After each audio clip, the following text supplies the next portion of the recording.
Greetings, everyone. Could I ask my panelists to come on video? So welcome, everyone, to this very important session on leaving no one behind. We have a panel discussion where we will discuss how monitoring and evaluation can help achieve more equitable results in the wake of COVID-19.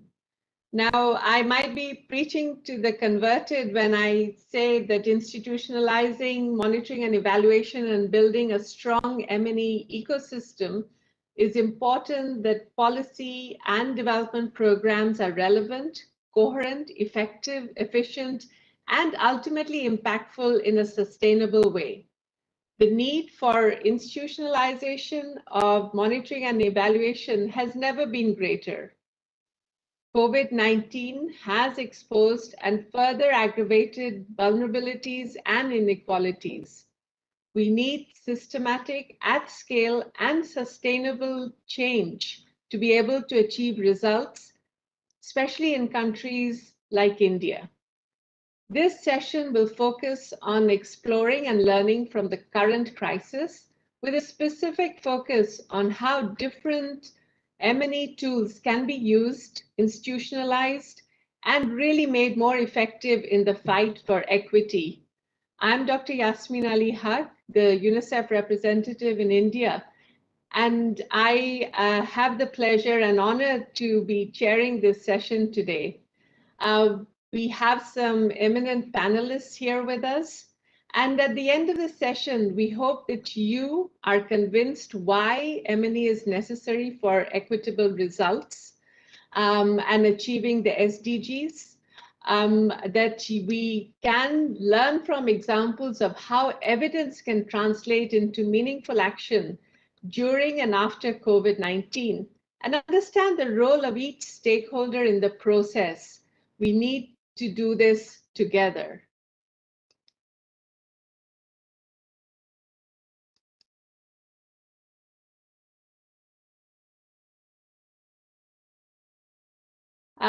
Let me just check with my colleagues who are managing the slides. Okay. Wonderful.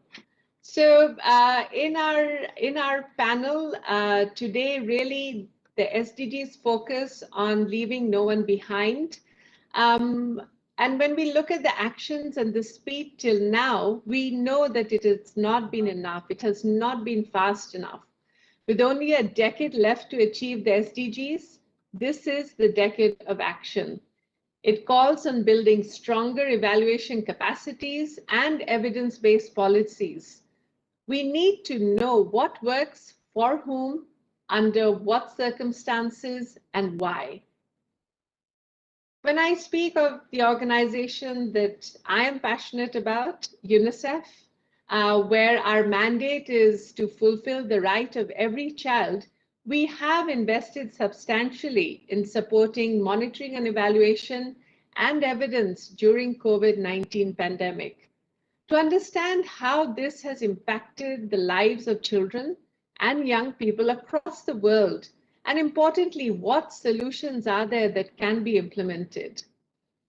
In India, we have seen community-based monitoring, or CBM as we call it, bringing evidence to understand the socioeconomic conditions of the most vulnerable population groups to policymakers and implementation authorities. So let me give you just a bit of example.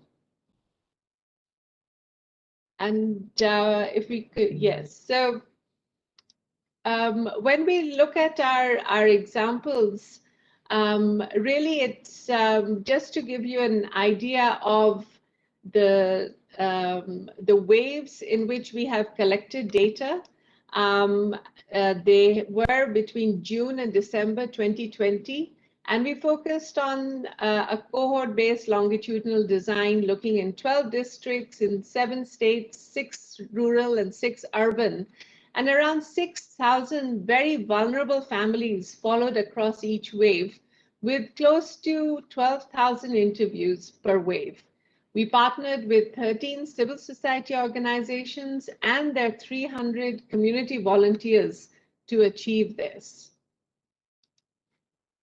If we're to look at some of the examples that we found and the challenges related to, especially for children, related to studying at home, we found that close to 73% of mothers whose children did not go to school during lockdown said that their children were unable to study at home.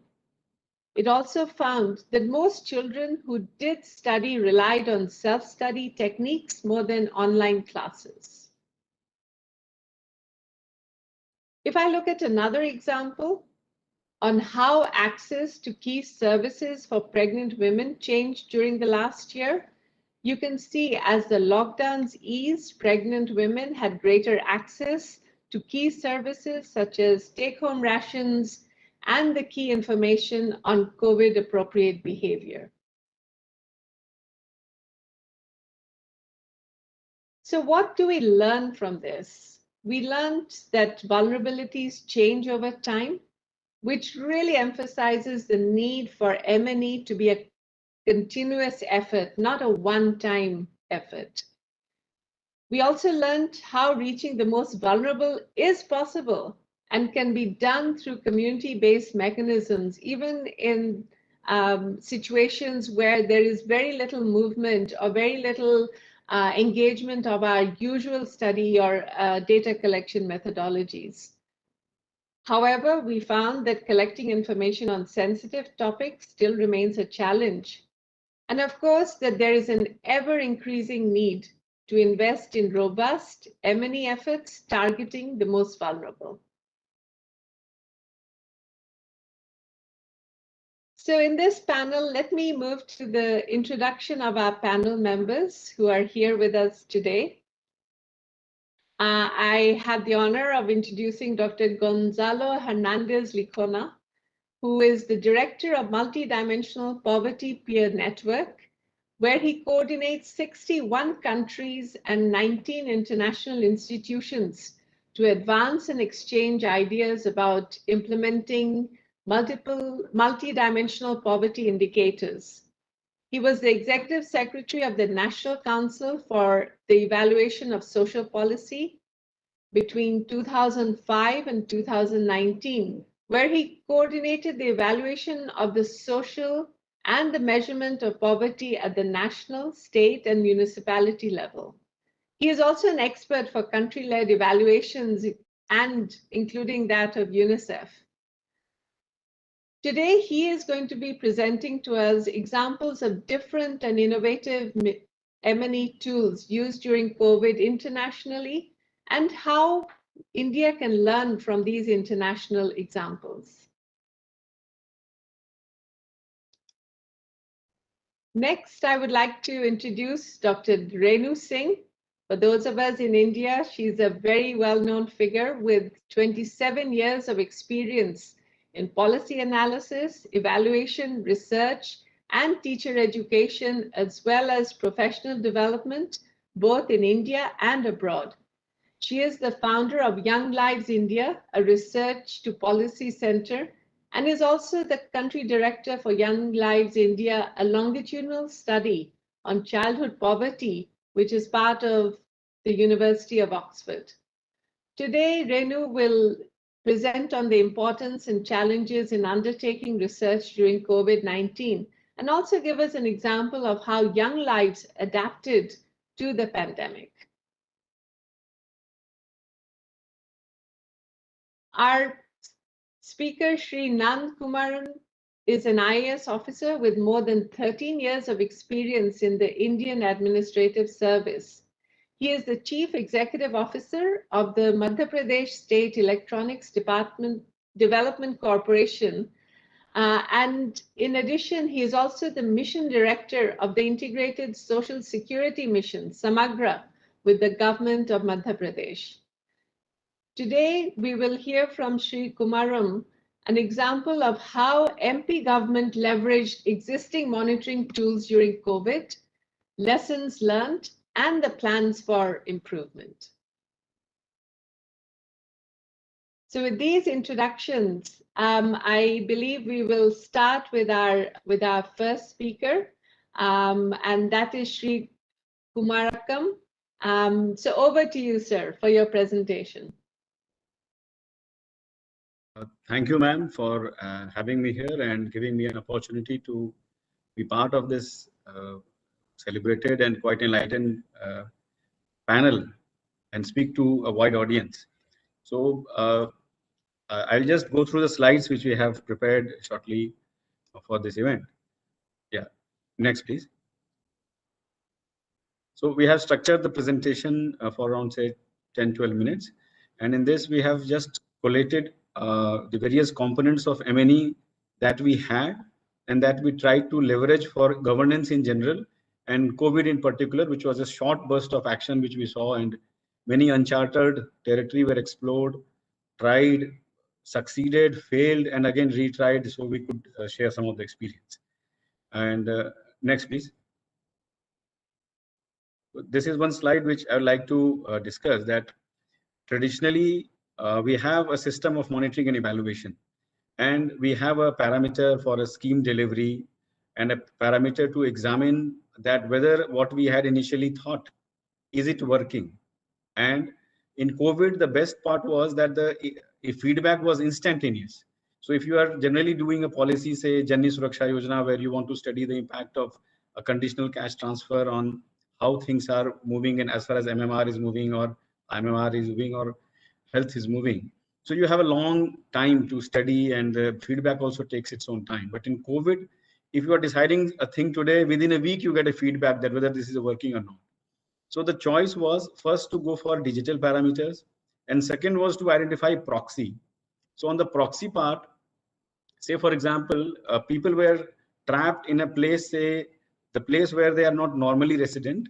Suppose they are from a village and they are trapped in Mumbai, or they are trapped in, say, Delhi, and they want to come back and they don't have money with them to travel back. So the government thought, let us find a way to give money to these people, but at the same time, it should go only to the people who are staying there. So people were making distress call, and we were getting 40,000 to 60,000 calls a day. So how do you give money to right people who are located there and not somebody's family who is making us a call? So then a proxy was identified. Say in this case, we went to Department of Telecom, and normally this service is only available for police for tracking of some criminal or some event where you have mobile-based tracking, mobile tower-based tracking. So we use the night residence GPS location of the caller. So if I'm calling from a particular number, we gave that number to telecom. We latched on to the tower, the night residence tower. We took average of last 2 days night residence tower. And if the person was there in the night, stable at that location, we found that this is a normal residence. And if that was outside territory of Madhya Pradesh, then we knew the person, we called up the person. Through Aadhaar, we gave them money. And like this, we could give the money to right people. And that money was used by them to travel back to their place, or if they were decided to stay back, then they had something to rely back, and the saving this was used. So this was a proxy. Like this, we had so many proxies coming up, at times digital and at times non-digital. So these kind of elements were introduced in a which was different from the conventional way. And new regulations were brought, say allowing civil authorities to use otherwise restricted technology. And political executive were also convinced, when this idea was presented before the Council of Ministers, that we have to give, say, 100 crore rupees in this manner. This will be digital, and it has to pass scrutiny of public accountability at different stages. So the cabinet approved it. We could transfer money, and thankfully everything went off smooth. So we could transfer those money. Next. So this is a conventional way we planned things, but say when you go for a digital, I'm heading an IT corporation. So we initially thought we'll get 6,000 e-pass application. But once you went for a e-pass, you found that your first day hit was 6,000. Second day was 25,000. It was going to 60,000. And the way we designed our resources, the way we designed our documentation at the back end and the DMS system, so it was not working. So we had team, we couldn't figure it out the way to redesign the application, because the timeline was, we used to work in the night and early morning the deployment was on. So we had to speak to experts, And thankfully, everybody was ready to come on VC and give their advice. It was a very good example as far as collaboration was concerned. So we could connect to professors from national and international universities on one side, the technical people who are into implementation design of the IT companies on the other side, put in policy makers and chief minister and all. They used to come for VC, take a decision right away and implement the solution. So the point I was saying, that the turnaround of the technology and the idea was so fast and it was so quick that we had to decide, but we could get things up and rolling to a great extent. Next, please. So this is part of the overall ecosystem of monitoring and evaluation which we have, which we say that there is a structure. I would like to take you to next slide, please. There is a structure I want you to see that explains my idea. I think the slide number, next, please. Next one. The next one. Yes, this is the main slide which I want you to see. So on the left side, if you see, there are departmental databases that we have. It can be a health department, it can be an urban department, it can be a food department, PDS database. What we have done is we have collected all these databases at a common location. We call it our analytics server in our data center. Now this data center connects on a real-time basis. There is a scheduler connected. So that scheduler, every 2 hours or depending on the kind of data, it connects to that data source and then prepares a main data chunk. When the data chunk is available, you do our ETL exercise, and then we transform it, make it, we apply some BI solution over it, and then create dashboards. So here, this application is based on real-time data design. So the advantage here is that you can connect to a data source on a real-time basis. You can create dashboards for that application, and then in turn go on to show the right from your village to individual and right up to state level a dashboard where you can see that which scheme, who is the entitled beneficiary, who is supposed to get the scheme, and then whether he is getting it or not, or what is the timeline of delivery. So all these schemes can be collected in that way. Now please go back to the previous slides from where we left, please. Yes. So here it has drill down, it has one-click solution. Nobody needs to ask, and a lot of time we spend in government collecting data right from village and gram panchayat to state headquarter, district headquarter. So nobody needs to identify and find out that what is happening, who is getting benefit, are we able to give money to right person or not. So recently when government of India announced a scheme that we want to give some 10,000 rupees to street vendors, we could just create in the same system was used that we allowed people to register. They could get their certificate of street vendor from urban local body, ward and zone, and gram panchayats in case of rural areas. On the same platform, bankers across the state, we have more than 6,000 branches. So they logged in on the same application. It was kind of loan mart for them. So they chose possibly the vendors, and they took them to their banking system. They gave them loan, and they sanctioned and disbursed both the loan amount and the subsidy amount. And on the similar lines, the back-ending reinsurers, SIDBI's reinsurer in this case, they were also getting real-time information, keeping the state government and government of India in loop. And Madhya Pradesh could come as one of the first state to put in this system only because we had a back-end system of this kind. And at one point, when Prime Minister inaugurated the scheme, out of entire country, we can proudly say that 2/3 of the target was achieved by Madhya Pradesh alone, 57% precisely. So these kind of systems allow us to create that system in backend, wherein you can just design your backend database of population, then a system of login by administrator at different level, ranging from gram panchayat to state principal secretaries, and they are working on the same dashboards, they are working on same information layer, and then you move on to the decision making quite easily. One decision was taken by the government that there is a PVTG, particularly vulnerable tribal group, and how do we give them a cash benefit, say 1,000 rupees per family, and in the lady's name we want to give. So we have a database of population, that is Samagra. So we quickly we could call out the numbers that see in general these are the number of families, and within a margin of error of 1 to 5%, you will be needing 300 crore rupees if you want to give this money. So we could easily convince political executive that these decisions of yours will take this much time, and you can give so much money to people in this short distance, and this is the timeline, and this is the money you need to have. So the finance also could be on board, because okay, they have the numbers and they have consent and intent of political executive and council of minister. So we could convince them and we could roll out that scheme in a very short span. Next, please. This I think we have discussed. Next, please. So this is one. This is the second part of it. So now, up to this time, I was speaking of applications. Then you have integrated dashboard. For example, if you go to urban department, so they have so many schemes running. Say somebody is running a smart city project, somebody is running a toilet construction and Swachhata Abhiyan project. Then they have civil infra like say sewage supply system or road, Amrut projects in a big project if you say. Then you have town country planning, which is giving land use certificates or land conversion from say agriculture to commercial. So all these things they are doing. They want to see a dashboard at an integrated level. Within the department, multiple application they can see in one stroke. They need not go to different applications dashboard to analyze. So these kind of dashboards we have made for different department. They can just say their different performance, different ranking matrix is there in behind. The department themselves prepare the ranking, and then they ask us to develop that. Okay, we want to give weightage to smart city projects, say 30%, or say within the smart city the priority is drinking water supply because we are approaching May and June and there will be a need for water supply. So they keep on, every month they come up with a parameter and they release it for benefit of the urban local bodies. The third is district dashboard. So the convergence happens at the district level, where the district magistrate or collector or the urban local bodies, they sit together and strategize at the district level. So there they can see their district's performance across applications, across department. So that is made available.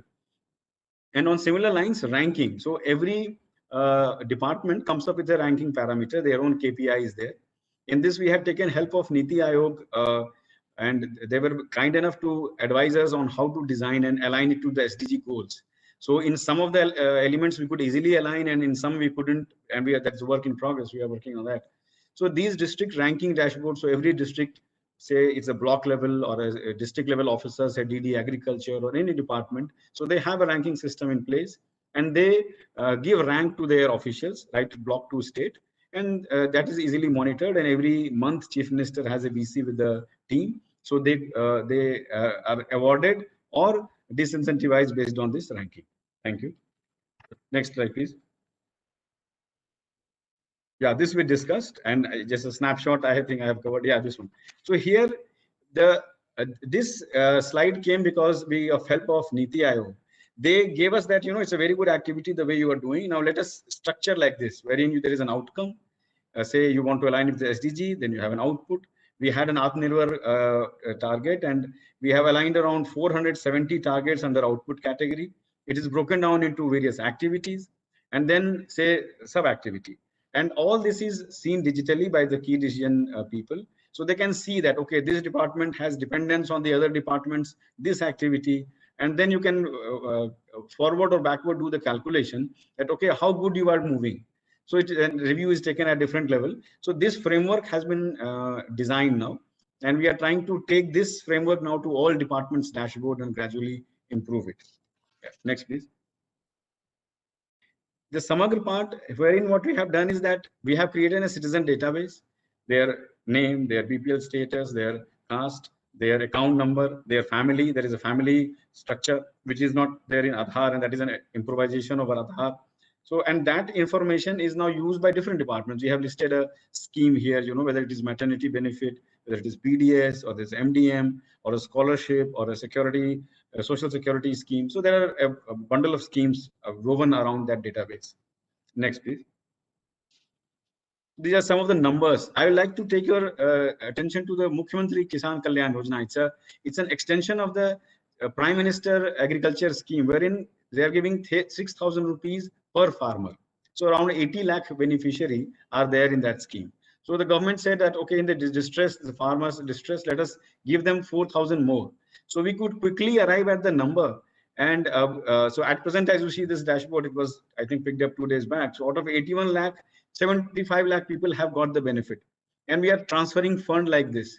So So entire monitoring is on digital. We knew that this much, so we know that this will cost around say these many thousands of crores, and this is the method of funding. There's no problem of having account because you already have. So that failed transaction, all those problems is taken care. So this was another scheme introduced in a short while. So in 15 days, we could roll out this scheme. Next, please. These are some of the letters that we had. Next, please. So this is where it works basically, that once you have come up with a plan, you want to say that, okay, we want to give money to say orphan or a single mother or any category, that parameter that you identify, then you can easily find out the numbers that you have. Then you can easily say that this is the financial impact that the scheme is going to have. Then you can say that, okay, let us now start rolling this scheme out. And you know that, okay, these many people have got the money. If there is some failure in transaction or there is some bottleneck at different level, you can identify where it is working. You can have a video conferences and get that sorted out. And then you connect it to the SDG and output and outcome, that, okay, what you had in mind, is it delivering? So this is the chain we are trying to introduce in all the departments. And we are, it's a work in progress. Somewhere we have been good. Somewhere, things are on the work in progress has to be, accelerated. There's a mixed experience, definitely. Next, please. So this is the last part of the presentation, that now we want to take this database in public domain. So we reached out to UPI, and the UPI has a very good experience. NPCIL is the tech team behind. We spoke to them that how can we create a similar structure like NPCIL's UPI for citizen service delivery. So for example, somebody has a caste certificate. Can he get his caste certificate on Amazon or Flipkart mobile app? Why can't we design a system wherein you can just connect your database to a more user-friendly database of top-notch companies, and the service is delivered at that end, then need not go to any other department's application. So this is the way we are trying to design that, the high availability APIs. That's the one work which we are working in, and UNICEF has been actively supporting and guiding us, sharing international experience in this. And then some R&D work also we have taken, that how good or bad it is, because DBT has its own flip side, and there are various opinion that says that the conditional cash transfer has its own limitation. But that part, I think from tech side, I'm not the right guy to answer that. And then whether it is identification of communities, a caste certificate, or a gender-based service delivery, or deduplication or removal of ghost consumers in different schemes, that is one work. And keeping SDG always in your mind, that how are you to design your schemes, so that helps us to develop the way things are. In every department has to see that, okay, are you aligning your scheme properly? So these are some of the framework that we try to introduce. This is the last slide of the presentation, I think. Next. Yeah. So that will be all from my side. Thank you. Thank you so much, Mr. Kumaram, for really showing us how you quickly adapted to measure proxies, to look at information, to find the best way of reaching people, especially the most disadvantaged, and how you used even remote connections to bring experts together to rely on the best evidence that you can find, and then really make policy decisions around it. So a big congratulations to you, and this is a great example of real-time action being taken at scale. So thank you very much, Mr. Kumaram. Now I have the privilege to ask Renu Singh to come in and really tell us about the criticality of research during the pandemic. So over to you, Renu. Thank you. Thank you very much, and good afternoon to everybody watching the program.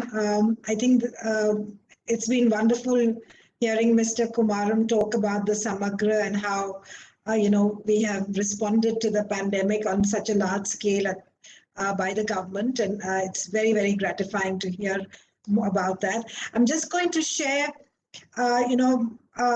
our learnings from this period, and what we have learned, why it was so important during the pandemic to actually make sure that we collect data, because we realized that there were huge proportion of our population which were actually struggling.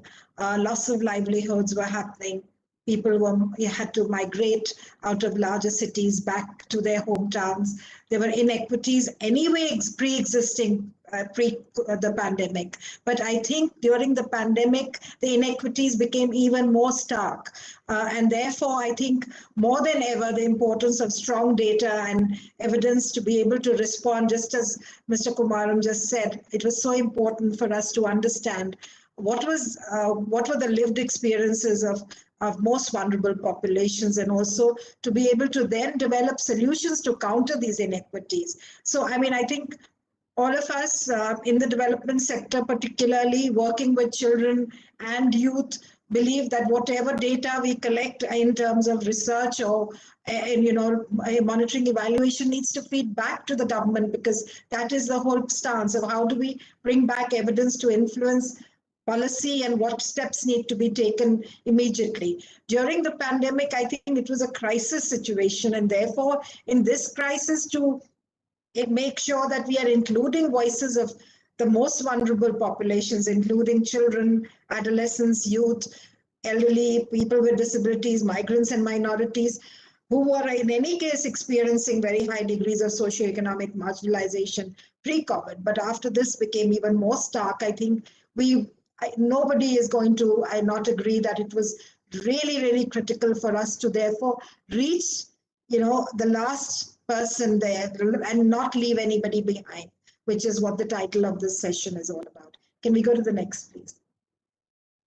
So yes, I mean, we wanted to reach, the most vulnerable populations, but we were also, hit by the pandemic. We were all used to doing research in a particular way. Of course, the good thing is that over the last, I think, decade, we've been using technology. So we've been using CAPI to develop, to collect data.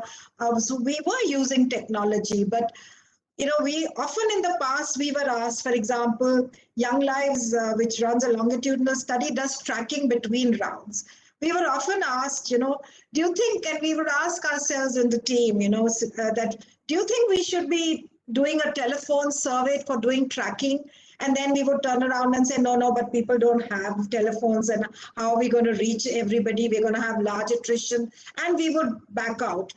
I think this time the pandemic made us really sit up and say, we can't carry on the way we do, so it can't be the same as what was always the case. And we need to really think hard of how do we actually use technology and use more virtual platforms to be able to, not do convenience sampling. So of course, I think we all realized that we were going to do telephone surveys, or going to, use other sorts of technology to be able to reach our populations that we wanted to actually sample.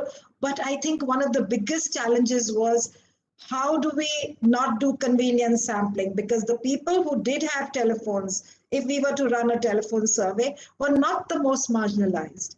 And therefore, what was very obvious was that if we do convenience sampling, that means just reach out to those who have the phones and the smartphones, we are going to reach the wrong conclusions. We are not going to be able to reach the most marginalized populations, because that was our main concern.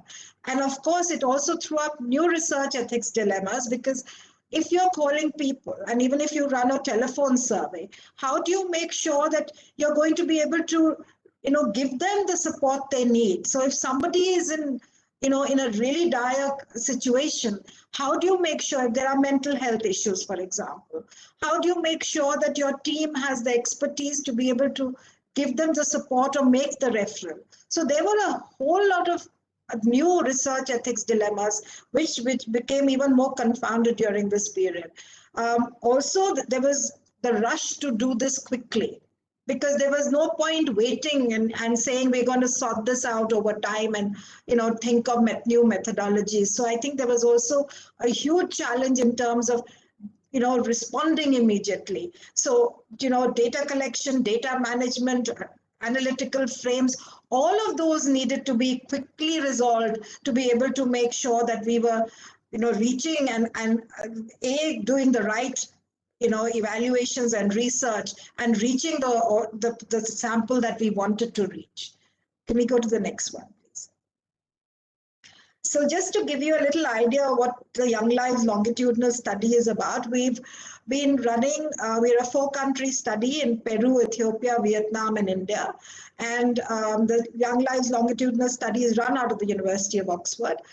In India, we've been also, this is one of the 4 countries, and our sample is in Telangana and Andhra Pradesh. So in each of the countries, we have 3,000 children, 12,000 children in all, who we've been following since 2002. So if you look at this, the younger cohort in round 1, who were just 1 year old, in 2020, when we were planning to do our 6th survey round, were actually 19. And the older cohort, who were 8, in 2002, when we began the study, we're calling the older cohort, we had 1,000 of these 8-year-olds. They turned 26 in 2020. So we've been following them. We've done 5 rounds already face-to-face. We've also done primary and secondary school surveys in 2010 and 2017. And also done a whole lot of sub-studies, qualitative sub-studies, and an ethnographic qualitative sub-study for a subsample of these children, 5 rounds of that as well. So it's a mixed method study. So 2020, we were all ready to, in February, we were sitting in Oxford, finalizing the questionnaires, thinking of what the new questionnaires for the 26-year-olds would be. Also, because we have 2 cohorts, we're able to compare, for example, the 8-year-olds in 2009 with the 8-year-olds in 2002. We can do cross-cohort comparison, other than just the inter-cohort comparison, as well as the cross-cohort comparison. So we were now very excited because we could actually compare the 19-year-olds in 2020 with the 19-year-old older cohort in 2013. So we are able to see how policies and programs have made an impact on young people over time. Just to tell you, that to reiterate, this is a pro-poor sample. In each of the 4 countries, we have a pro-poor sample, which means that this is largely rural. 80% of our sample in India is rural, for example. And they do belong to the most marginalized communities. So our samples are spread across tribal districts, as well as, so we have STs and STs in good proportion, also minorities. So we're able to see how programs are actually impacting these young people as they've grown over time. So the good news was, yes, we had a sample in place. We also had a relationship in place, because we over the years, in fact, our attrition rate, we are very proud to say, always share, because we've been following we have the same supervisors over these last 19 years. So we've kept a really good relationship with the community. We also have community guides in place. So the good news was our attrition was only 3.7% for the younger cohort and 8.1% for the older cohort in all 4 countries. In India, it was the least. In fact, our attrition is less than 4% overall in India. Also over time. So we knew that we could go back to our sample and connect with them over a phone. It would not be a problem. But again, we had just finished a tracking in in December of 2019 and January 2020. So we had the latest telephone numbers. We knew where they were. But again, we didn't know during the pandemic whether they had moved, and we were all ready to now go into the field in July and pilot some of our new tools before that. But what we did quickly was we needed to make a change, and we decided we would do 3 calls. We would do 3 phone surveys to be able to look at immediate impact of COVID on people's lives, which was in June. Follow it up with another survey in the month of September, October, and then the last one in November, December, which we've just completed, to be able to look at the short term and the impact of the COVID. And then also we were hoping that by December, we would be coming out of lockdown and things would be more near normal, and we would be able to see whether there was a positive impact on young people and their families. Can we go to the next one, please? So the 3 phone surveys that I just mentioned, we I think this really gave us insights. I'm not going to have enough time to share some of the data that we have, but just to tell you that, we looked at issues related to schooling, loss of livelihoods, the 26-year-olds, how much time the women and the men were spending in childcare, as well as looking at, able to go out and work. By the round 3, we did find that employment levels had come back to almost the pre-COVID levels, which was in about February, which we had asked them. We also looked at subjective well-being, more sensitive questions on violence, etc. We looked at new innovative methodologies to be able to collect that. Also, we wanted to understand anxiety levels, mental health issues. So we use tools such as GAD-7, which have been used, internationally and globally previously. We had to quickly look at, new tools, change our questionnaires, which we had already developed for round 6, to see that we would continue the longitudinal nature and we would understand where our young people were during the pandemic, but also to understand what were the implications on their lives, over this period. So we had to therefore do tool adaptation, piloting. New manuals, consent procedures had to be worked out to make sure that, we are making sure that everybody understands what the consent means on the phone. Huge amounts of training of our, in our investigators. Safeguarding procedures had to be put into these phone survey protocols and manuals, including clear whistleblowing process and code of conduct. We also did a head teacher survey. So I mentioned to you, we did a secondary school survey in 2016-17. We decided to go back to the same principals and talk to them about, both in private, these were principals, 250 head teachers across private and government schools. So I think what we have been able to use very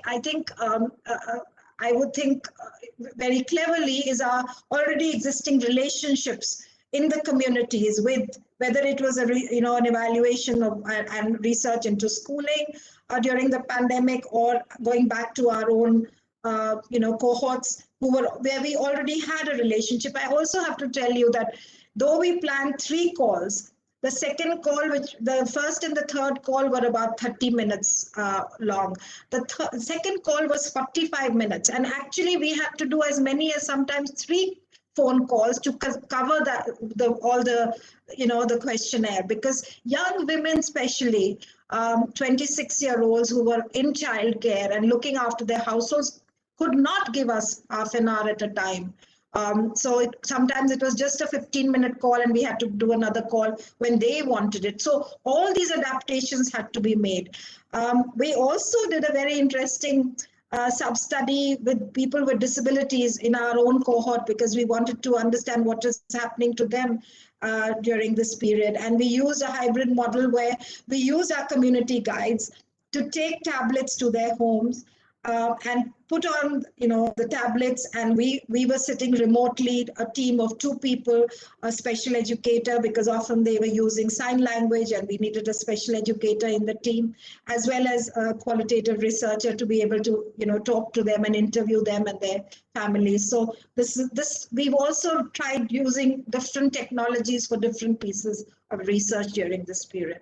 So yeah, this is just to show you how talking to one of the children. So I think the lessons learned, we were forced to think of innovative new methodologies, which we had never tried before. Much more comfortable today, I think, in using some of these methodologies. So new alliances, yes, we've definitely realized, that if we wanted to take this beyond our populations, we needed to have new alliances, new partnerships, because just as, Mr. Kumaran talked about how, he needed to bring other people on board, I think it's really important. If we want to reach out to the most vulnerable populations, we have to have our feet on the ground. Of course, longitudinal studies like ours gives you that opportunity, but then longitudinal studies also need that investment over a long period of time, and either we have that. And I think the other very important thing was that we needed interdisciplinary mixed methods research, because we just didn't want to focus on health, which was the obvious one that we would look at, but also look at things like subjective well-being, mental health, anxiety, look at labor market, what was happening in terms of employment. So there was definitely a need to look at using mixed methods, and also doing some qualitative phone interviews while the quantitative surveys was being conducted. I also feel there is a definite need for a contingency fund for researchers to be able to respond to a changing situation like the pandemic. We didn't have one, but we were lucky we had funders who came forward, and supported us. But yes, this is really difficult if you don't have somewhere to go out to and say, we need to do this immediately. So definitely long-term investment in research pays dividend, like we could see in our case. We could quickly do our research without spending too much time and energy on understanding how we were going to reach out to the most vulnerable population, since we had a proper sample in place. Can we go to the last slide, please? So I think, yes, we need to build back stronger and better. We need to come back, after the pandemic for sure. So creativity and resilience amongst researchers, definitely the need of the hour, but we also need the funds to support us, I think. We need new collaborations, private, public, academia, the UN, NGOs, think tanks, the government, all coming together. I would hope that, we could put together a research hub or a platform where all the research and the evaluations being done at this time can be collated and brought together and synthesized, because I think that so many people are doing pieces of work, they all need to be brought together. And definitely going forward, interdisciplinary research needs to continue. Research rigor cannot be compromised, because one of the biggest fears is, when you're going to be changing methodologies, is this going to lead to dilution of research rigor? And I think that's something we should not compromise. So definitely lessons learned needs to be institutionalized. We've written a couple of blogs and technical papers on research methods that we adopted. They're on our website, the Young Lives website. So I would urge you to look at that if you're interested. Thank you very much for this opportunity to share what we've done. Thank you. Thank you so much, Renu. And really heartening to see how you were able to adapt the whole methodology and to build further on the relationships and sample that you had that was so important in garnering some very crucial information to see what the trends were and how children and young people were being affected. I know our audience have a number of questions. We will have some time for questions. Before that, let me go to our dear colleague, Gonzalo, who is really going to tell us more about institutionalizing M&E practices for sustainable development. And it's really, Gonzalo, I know it's late night, early morning, your time. Really appreciate your commitment to being with us on this important subject. So over to you, Gonzalo. Thank you very much, Jasmine, and thank you very much for the invitation, and of course, congratulations for the whole seminar and conference. I think I have to underline what you already said, Jasmine and Dr. Renu and Mr. Kumrum, that COVID has made development worse off in terms of economic growth, poverty, and inequality. I mean, I usually think a development with these three elements, and the three elements got worse over the past 12 months. As Renu said, developing countries were already unequal before COVID, and now we are more unequal. And we are more unequal in various areas and for many groups, for young people, for women, in terms of income, in terms of education, which has been one of the worst elements of the pandemic, the difference between those who have means to carry on learning and those who not. And this is very unfortunate, because I really believe that leave no one behind is the most important goal of the 2030 agenda. It's the most important element. But also, I think it's also the most important, the most difficult one. It's not easy to address all the elements of leave no one behind. I mean, sometimes we have very little agreements on the goals, on the indicators. I mean, shall we go mainly to reduce income inequality or wealth inequality or opportunities inequality? Shall we go to reduce Gini coefficient, or shall we select some gaps between social groups and address them? So the agreements are not that easy. Therefore, what we need is a lot of effort to carry on leave no one behind. And I believe that evaluation, monitoring, and evidence, they are very important now, more important than ever, especially measuring the situation of vulnerable groups. I mean, usually measuring average is very comfortable. It's very easy and it's less expensive. But when we only measure averages, they shadow inequalities, and so a very important element for the M&E systems today, as you already mentioned, that is trying to go beyond the average and trying to look at those groups who are more vulnerable and they are left behind. The next one, please. So let me give you some examples of some of the evidence that has been around over the past 12 months. So let me start with a case of vulnerability indexes performed by Oxford Poverty and Human Development Initiative, OFI. I mean, as you know, COVID risk increases when households have many deprivations at the same time, where they have overlapping deprivations.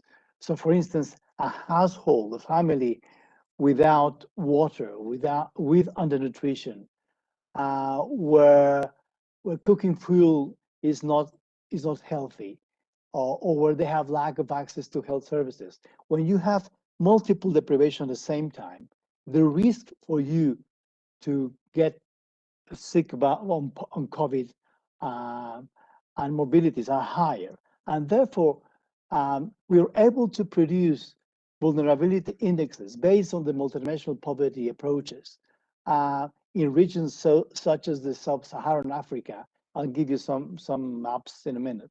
So these type of elements have been there for some time, and they're very important to address the risks of the population in different countries and different regions within countries. So if we go to the next one, please.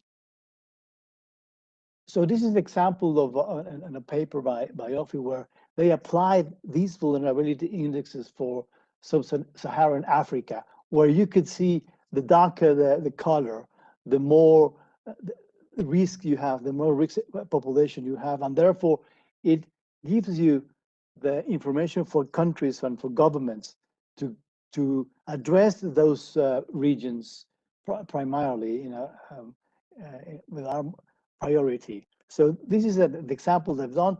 They've done this exercise for Iraq as well, and also for Honduras. So we can use these multidimensional poverty indicators and vulnerability multiple indicators to address these problems. If you go to the next example, what Colombia did something very interesting, using the same kind of tool is, but they use all the information available for them in 2020, the census, household surveys, administrative data. They put them together.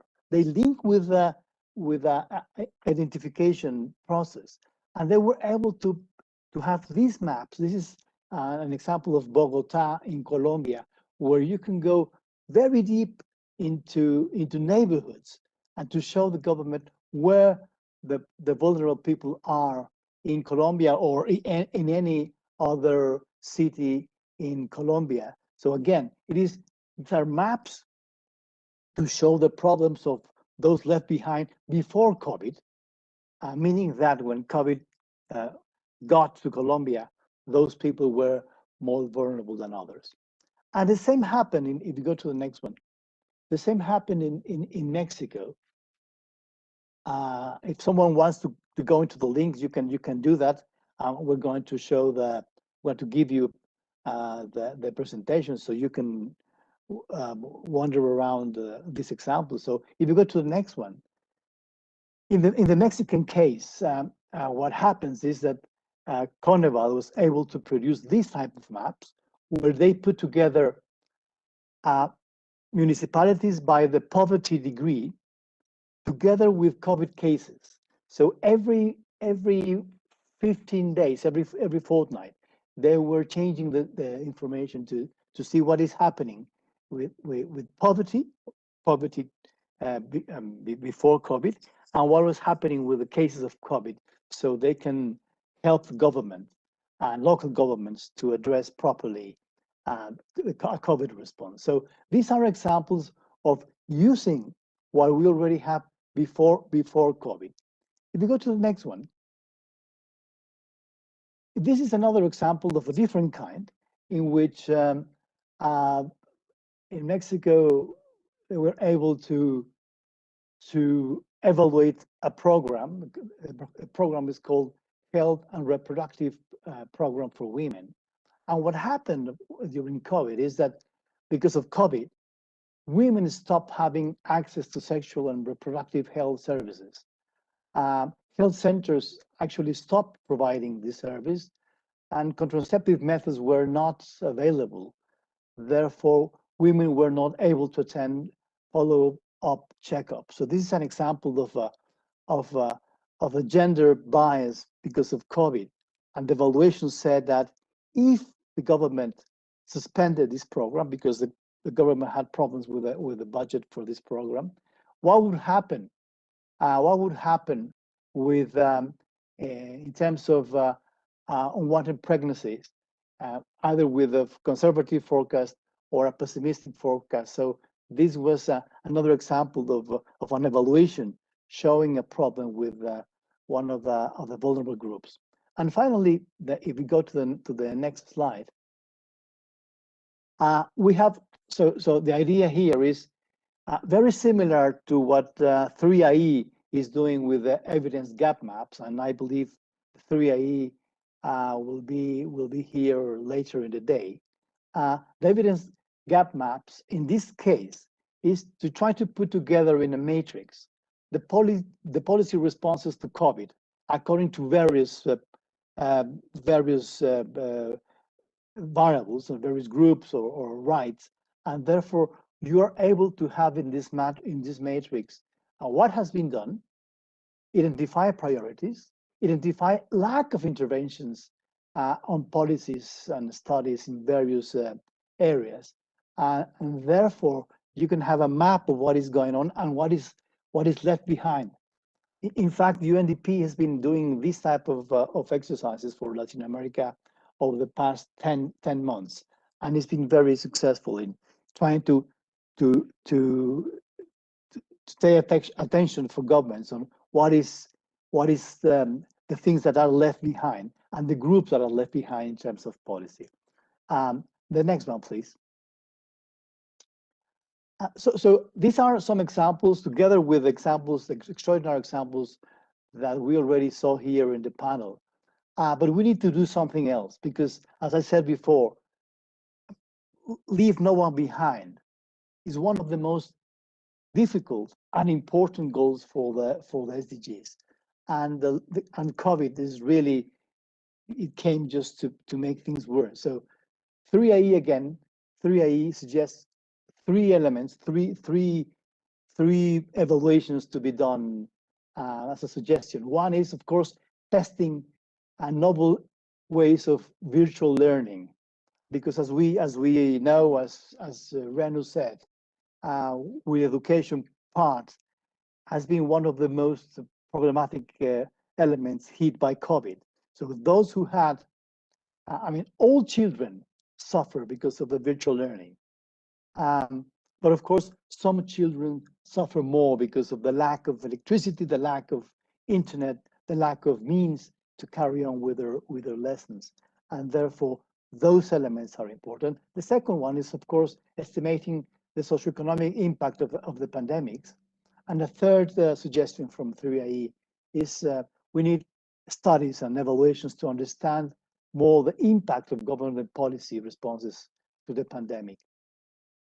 As I said before, it is very easy to carry on measuring the average numbers. That's easier, but we need more elements. Jasmine just mentioned all the information that you got from the communities. So I think we need evidence coming from localities, from communities, and it is important to alert governments and prevent injustices. I mean, Amartya Sen, when he talked about famines in Africa and tragedies for those left behind, they said that we could have prevented those famines if we had good data and timely information. So information here, evidence here is very important to prevent tragedies, especially for those vulnerable groups. At the same time, I really believe it's very important to evaluate and monitor the vaccination process. I mean, the vaccination process perhaps is the most important policy for this year and next year. And therefore, it is very, very important for governments, for agencies, for the society to monitor what is happening to vaccinations. Are we leaving behind certain groups because of the process? So we need to do that. And of course, in our evaluation that we carry on doing it, we need to measure the heterogeneous impacts on the population and the segregation by groups. I would even have been suggesting the Mexican government that to improve in a very practical way what we do in terms of equality, we need to perhaps choose a group of peoples, for instance, indigenous women in Mexico, and trying to reduce the gaps between those groups and the rest of the society. Because if we don't address very concrete goals when we reach 2030, then it's going to be very late. So if we don't address concrete objectives, it's going to be difficult. And if you go to the next one, please. And finally, I just want to say something about India.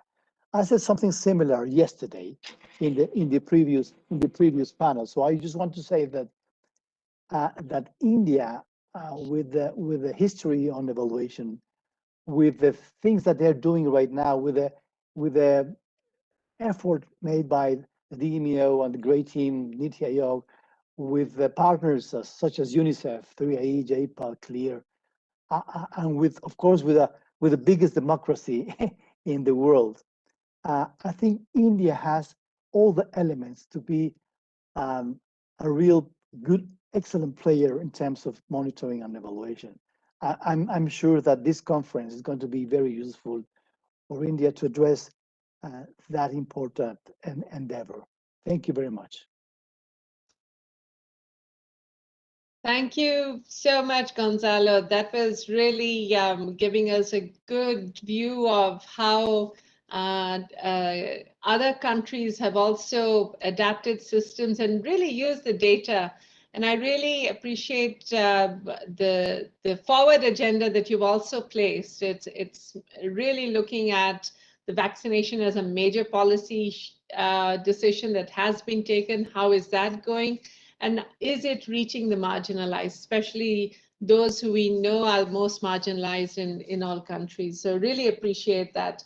I know our audience have a number of questions and time is not always on our hand, but let me just start with one question to Renu and Gonzalo, as unfortunately Sri Kumaram had to leave for urgent business, but really it's how do you achieve this right balance between investigating what works for specific vulnerable groups versus designing programs that need to be at scale?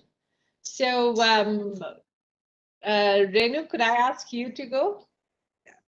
So I think that's a really tough question, Yasmin, because yes, I think when you're taking things to scale, especially in a country like ours where there's so much diversity. So, when you're looking at samples from, say, 5 states and you're going to scale up to all 35 states and UTs, that's a really tough one. And I think the big question is we've got a lot of data coming in. We have the capacity in our country, I think, to be able to gather much more scientific samples, across the country, which will give us a good sense of what will work.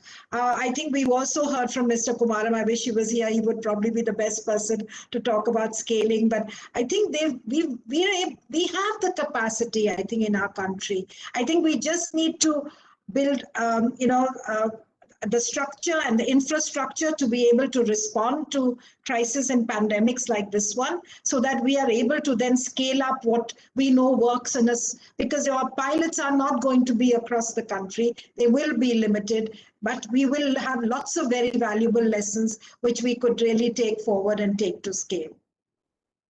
So while I ask Gonzalo to give his view, Renu, could you also think of your response to another question we got, which is, there is an issue of lack of data related to migrants in India. What is the role of small sample surveys in filling this data gap? So while you ponder on this, let me go to Gonzalo for his thoughts on balancing scale and vulnerability. Thank you, Yasmin. This is the type of questions that we've been talking about before between you and me and the group. These challenges are important. So, I mean, as Renu said, we have to, I mean, it's very obvious, but we have to underline this, that the world is diverse. I mean, India is a diverse country, Mexico is a diverse country, Colombia, Myanmar, the United States, Canada, these are diverse countries.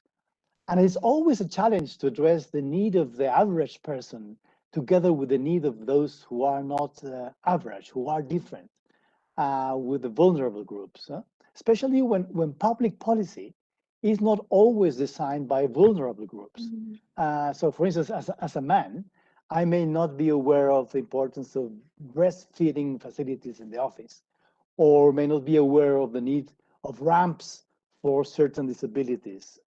And not only those who design public policies may not be aware about all groups, but the requirement implies that we need to invest more resources in that. And these are two reasons why sometimes we forget about diversity and the needs for different people. So I strongly believe, Jasmine, that the key element to address both elements at the same time in the context of diversity is the rights approach. I mean, rights mean universal effective access. If we like to do that, then equity is a must. I mean, not equality, equity. We all remember the picture of the adult and the boy trying to see a baseball match or a cricket match in India case. They need different chairs. They need different heights of the chair for them to see in a similar way. So I think so it is costly to do that, but it pays off in terms of justice, in terms of fairness, and in terms even of economic growth. If more people are integrated and participate actively in the economic process, in the social process, then the whole country will be better off. So I think these are the type of things that we need to address from my point of view.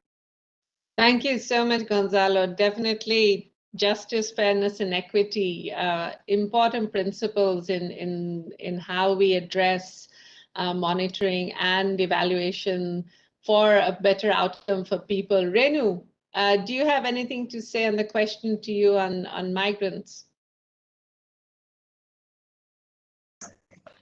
Yeah, so I think, yes, I think there have been a couple of studies done during this period, where samples have, of course, been relatively small, but I think I would give a lot of importance to some of them which were done scientifically, because even though samples were small, they were done immediately. They gave us a sense of, what were the immediate issues that were at hand, because a lot of us were reading a lot and seeing a lot of television, but it was important to hear voices of the most vulnerable migrants who were on the road. And I think some of those studies were important at that time. I think it is important at this stage to do a much more better sample study to understand what is the situation with them now, because we did give them a lot of support to begin with, but that may have now withered away over time. And what is it? What are their livelihoods looking like? What about children who don't have schooling anymore because they moved from one city back to their village? These are big concerns. Are they going to be enrolled in the village school? Are they going to be coming back? So I think there are big issues even now with regards to migrants that we need to really uncover. It's still something we need to study and gather evidence for sure. Thank you so much, Renu. Thank you, Gonzalo. Thank you, Sri Kumaram. Really clearly from all our speakers, it's quite evident that at all levels, monitoring and evaluation remains the need of the hour. We have seen some good examples, successful examples of different tools, research approaches, and mechanisms, how they can be leveraged during a crisis like COVID pandemic, and really focus on some of the lessons that these examples illustrate, just to keep them in mind. We do need to proactively seek out the views, perspectives, experiences of the most vulnerable, and we need to disaggregate data across equity dimensions. The second thing is we need to set up longer term and lasting mechanisms to be better prepared, either through longitudinal cohorts, tracking database of social protection beneficiaries, etc.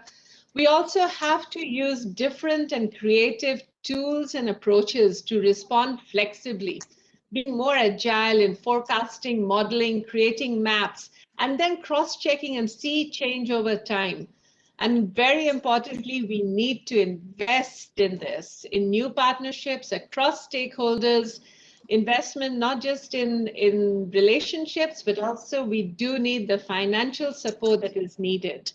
And we know that states and governments and major philanthropy has a huge role to play in this.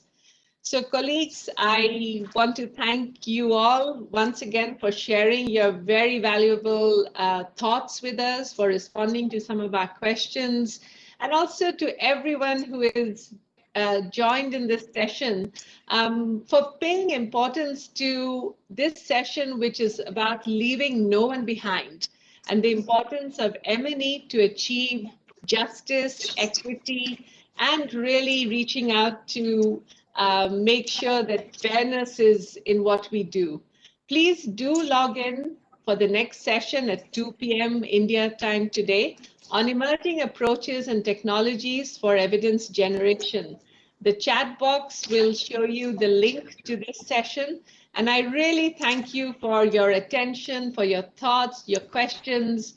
And let's do whatever we can and wherever we sit to make this M&E journey a successful one, especially for those who are most marginalized. Thank you.